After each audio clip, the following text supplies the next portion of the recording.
River Island's guest line, it is time for Coach Kerr, presented by Great Clips. In sports, success is about team effort, and the same is true for your hair. Great Clips, it's going to be great. And actually, we got a fun way to loop Great Clips into the start of this conversation. First off, good evening, Steve. How are you? I'm doing well, thanks. How are you guys? We're doing fantastic. We wanted to have some fun and actually offer you a $100 gift card to Great Clips. And if you can answer this question correctly, and in these cases, we like to play game show music on this show. So we've got that underneath you. And here you go, Steve. Do you know exact to the number your career free throw percentage? Free throw percentage? Free throw percentage, Steve Kerr, career. I'm going to say 85. Oh, so sorry. Very, very close. You don't let him round up? Well, even if you round it up, you're still not there. You shortchanged yourself, Steve. Really? What was I? 86.4. Okay, well, I was close. Yeah, close. But I mean, we're not giving out gift cards for close. I mean, that's fair. Yeah, that's fair. All right. So, by the way, to that end, free throw shooting. How do you approach this with a team when they're struggling, or even an individual? Yeah, I talk to guys individually periodically about free throws, but as a team. The only thing we've really done in the past when we practice is we'll put pressure on them at the end of practice. Like, you got to come out in front of the whole team and make two. Well, otherwise you got to do an up and back and so we'll try to simulate pressure and we'll do that occasionally. But once the season starts, you're hardly ever practicing. Most practices are walkthroughs. Your players are resting. You don't get to a whole lot of that. So most free throw shooting is done on an individual basis. And clearly I'm going to have to address it. And it's never really been an issue for us in the past. It's probably the first year I can ever remember that we've had, real problems from the line. So definitely something we've got to address. The good news is you're getting to the line more often, but the bad news is just 9 of 19 last night. Is some of this for players, and I'm thinking about Pods individually, is it a confidence issue? Because it seems to me, just watching the games on TV, he's struggling with his shot, and then he goes 1 for 3 from the foul line as well. Yeah, I think for sure and free throw shooting generally is a confidence issue. There are occasionally guys who just don't have a good stroke, and they're just going to struggle no matter, whether it was Will Chamberlain or Shaq or someone like that. It's just, but that's not the case with our team. I think the guys who are struggling all have good shooting strokes, and so generally it's a confidence thing, and you just lose your rhythm, you lose your confidence, and then it's a lonely feeling when you go up there, and so. It really is something where you've got to have a mantra. You've got to have a routine where you're saying something. You're visualizing a great free throw that you had recently. But there are tools that you can use, and we obviously have to help our guys with that stuff. Coach, take us through last night when you said, on that last possession, you wanted to call timeout, but I guess you couldn't get the referee's attention in time? Well, I was considering it, I knew I didn't want to call it once we got the steal, because I'd rather play out of a scramble than set up a play. The scramble situation is exactly what you want. So we got the scramble, the ball was moving. Once it kind of looked like we were in some trouble, we almost turned it over a couple times. I started yelling timeout, but I'm all the way at the other end of the floor. The only way you're going to get that timeout is if you're right in front of the ref. And as it turned out, we ended up getting a great look. I was proud of Gary for letting that thing go. He put a really good stroke on it, and right off the back rim. So, that's something you take in a scramble situation. You get a good look. That's about as good as you're going to do. The bad news is 19 turnovers, and the good news is, as I was telling Mark earlier, down 9 with 3 minutes to go, and you showed some fight. When you look at that game last night, is it a glass half full of the rally late or the glass half empty of the overall sloppiness? No, glass half full. And some of the reason for the glass being half full is the sloppiness itself, because I know we can get better. And, we're doing some different things this year. Our patterns offensively are a little different. We're putting Steph and Draymond in some different situations.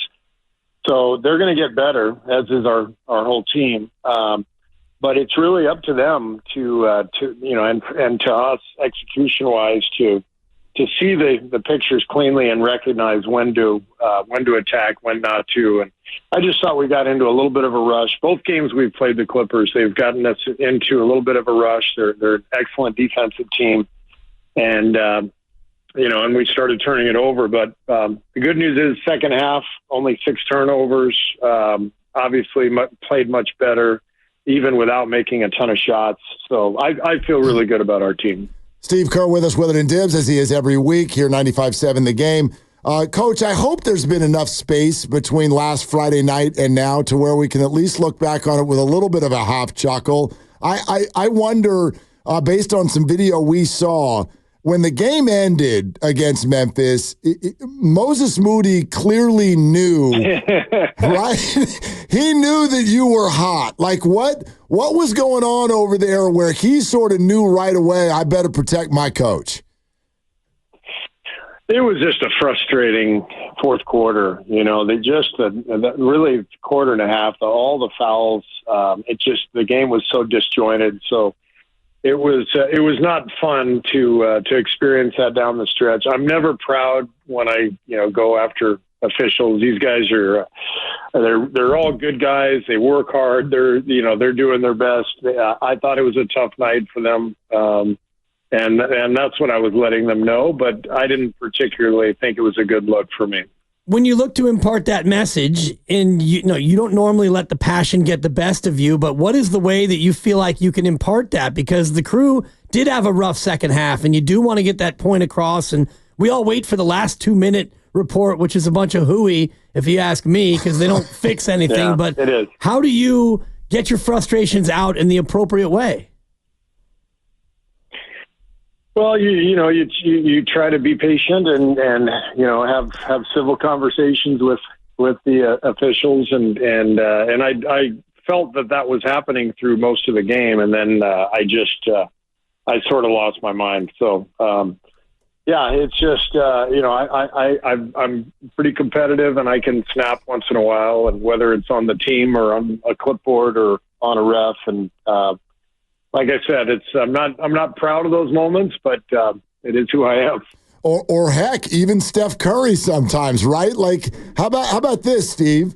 I don't know if you heard this yet, but Draymond went on the podcast and was sharing a little bit of his perspective when he was watching you kind of get on Steph at the end of that Boston game. Have you heard yet what he said about that?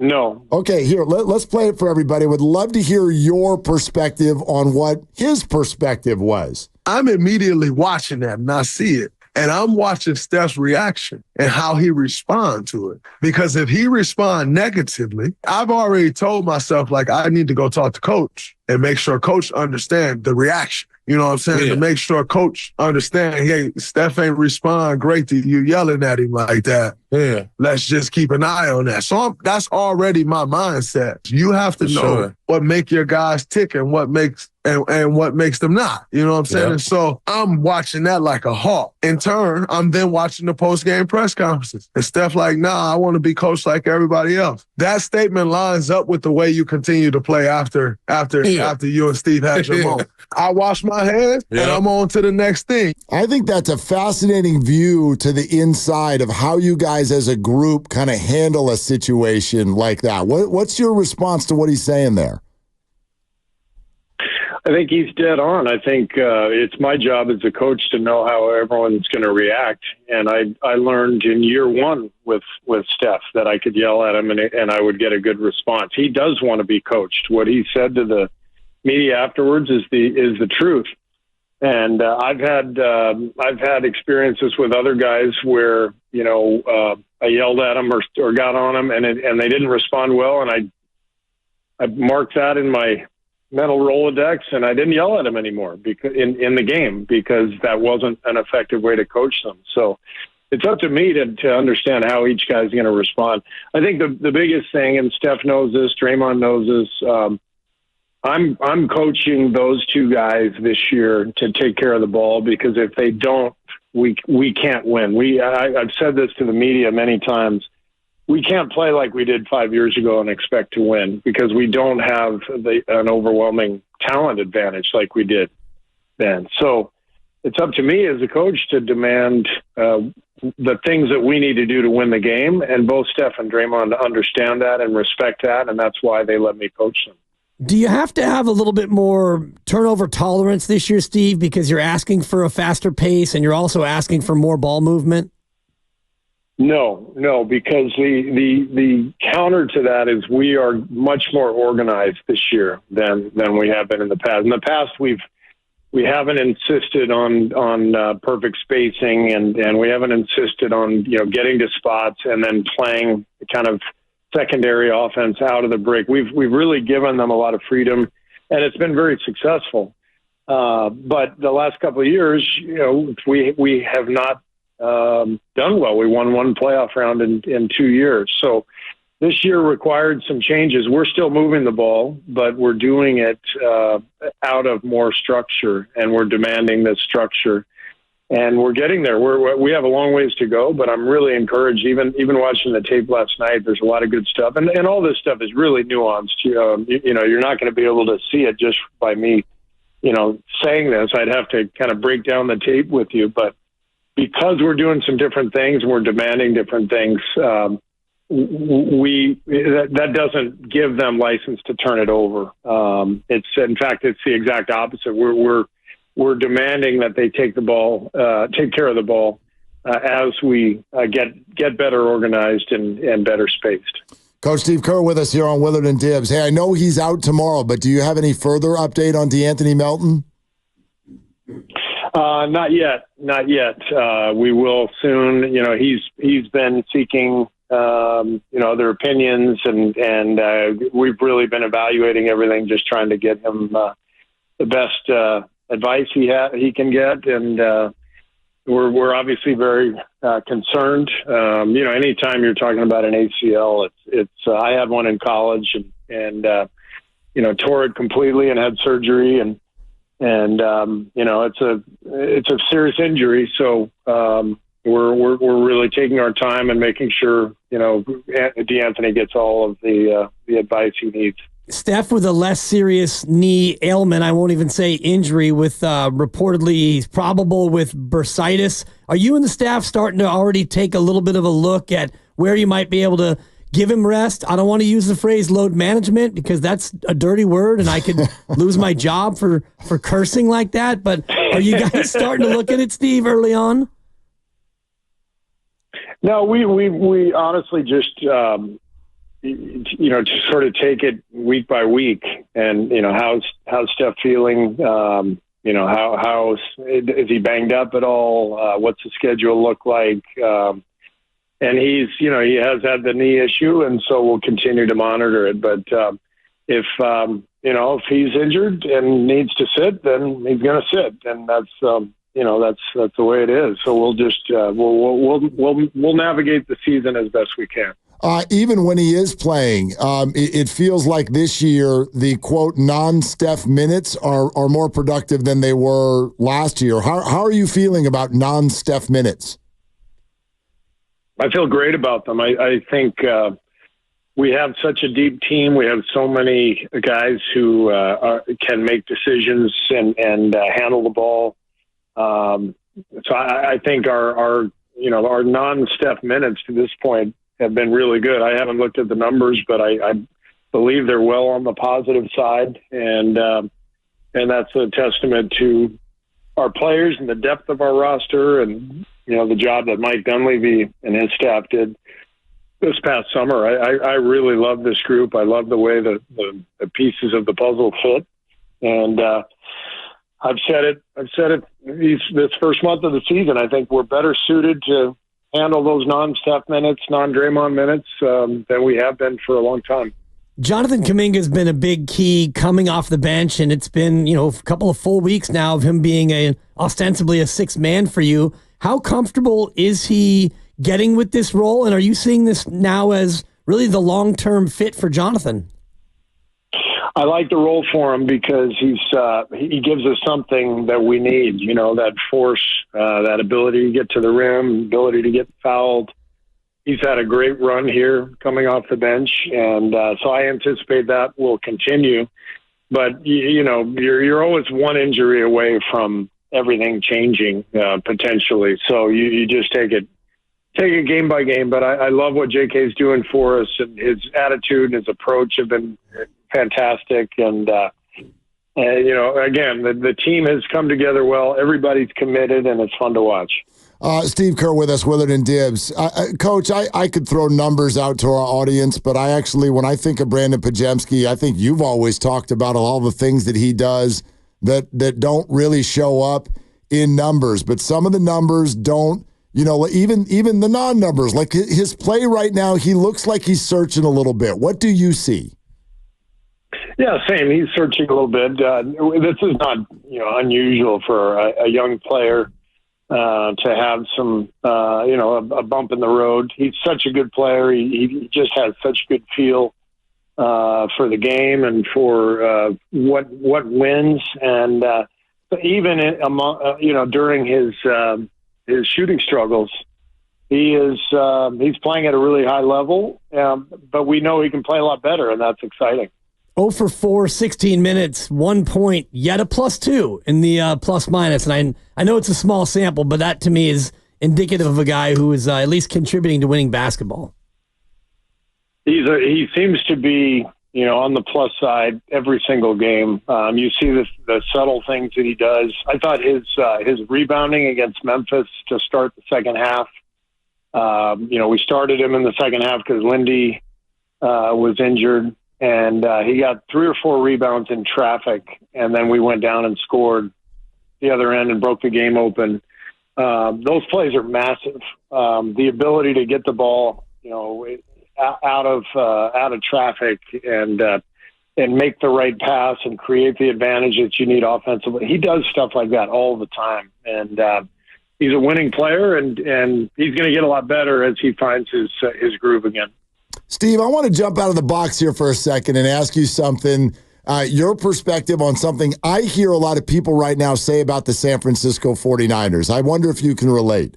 Really, really big expectations, a team that has gone through a number of years of playing extra games, going into January, going into February, and people are looking at them now and wondering if there's sort of an emotional exhaustion that might be affecting them in some way. And I wonder what your perspective is, having been on a run with so many teams that play so much extra basketball. Yeah, I mean, I want to be clear that I'm not talking about the Niners because I don't know, sure, what the vibe is in the building. But I can say from experience that, you have a run like this that lasts 6-7 years, it is exhausting. There's no question. And you're climbing the mountaintop and trying to get there year after year, and you get there and then you got to start all over again. And it's not easy. This stuff, this stuff is so competitive. Everybody's gearing for you. Man, it's tough. So we've been there, and we understand. That kind of emotional wear and tear for sure.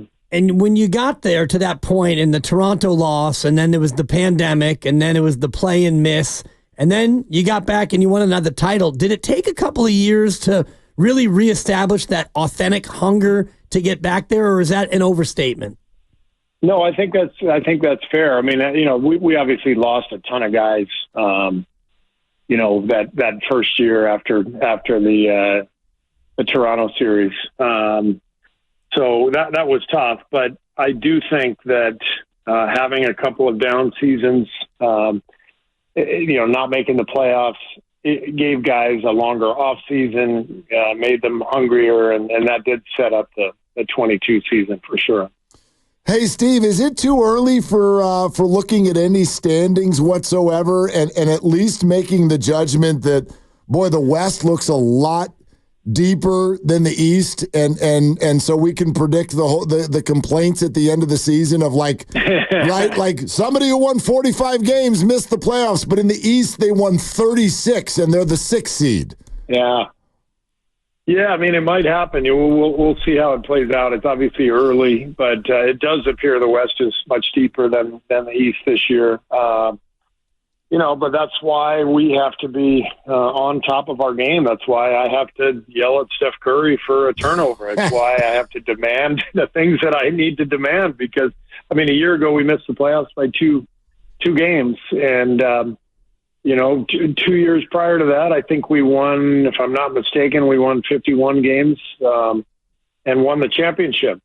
So the difference between being in a great spot in the playoffs with a good seed and having a chance for things to break your way versus, you're in the play-in and you have a bad night and you're out. I mean, it's very slim. The margins are so slim with all this stuff. And especially now in the West, given how deep the whole conference is. I'm less concerned with the West than I am Group C. 2-0, Steve, off to a good start in the NBA Cup. Does it get the juices flowing when you have one of these Cup games, knowing that you guys are just a couple of wins away from maybe something special and unique? It actually does. It's funny. My impression here in year 2 is that if you can win the first 1 or 2 like we have, then all of a sudden your ears perk up. And if things go wrong, if you've got a bunch of injuries or whatever, and you have a tough night, you lose the first one, or, maybe all of a sudden you're just kind of like, well, it's not meant to be. But our guys are excited. We have another Cup game in New Orleans this week. If we win that one, we're in great shape. We'd be 3-0, and everybody else has at least a loss. And it's, it'd be pretty interesting to advance, and our guys are competitors. They love to win, and it would be fun to advance and see if we could get going in that thing. Yeah, Steve, I thought I read your lips after the Memphis game. What you said to that ref was, "This is the NBA Cup, and you're ruining our chances." Something like that. Wasn't that it? Yeah. Like point differential's a thing. Point differential. Yeah. Hey, couple quick things before you go, Steve. How's Kevon Looney feeling, and might he play tomorrow night? He's feeling better. He got a workout in today, and so I think he's questionable for tomorrow, but knowing Loon, I think he'll be ready to go. Okay, and reportedly the Dodgers meeting with Juan Soto today. Your thoughts? Oh, my God. As if they need any more talent on their team. So how about the Giants? Are the Giants getting a meeting with Soto? TBD, Steve. All right. Yeah. I hope they do, because watching that guy hit is there might not be a better guy to watch. The way he glares at the pitcher, right? Nods his head after a good pitch, kind of agrees with the pitcher's choice. I love watching that guy hit. He is incredible. So I hope he comes here. That'd be fun to watch every night. It'd be great to see him hit 420 feet out to right center and having the right fielder catch it, don't you think? Well, appreciate you guys. Yeah. Thanks for having me on. Yeah, thank you, Steve. Thanks, Steve. We'll talk to you next week. Yeah, sounds good. All right. Okay, take care.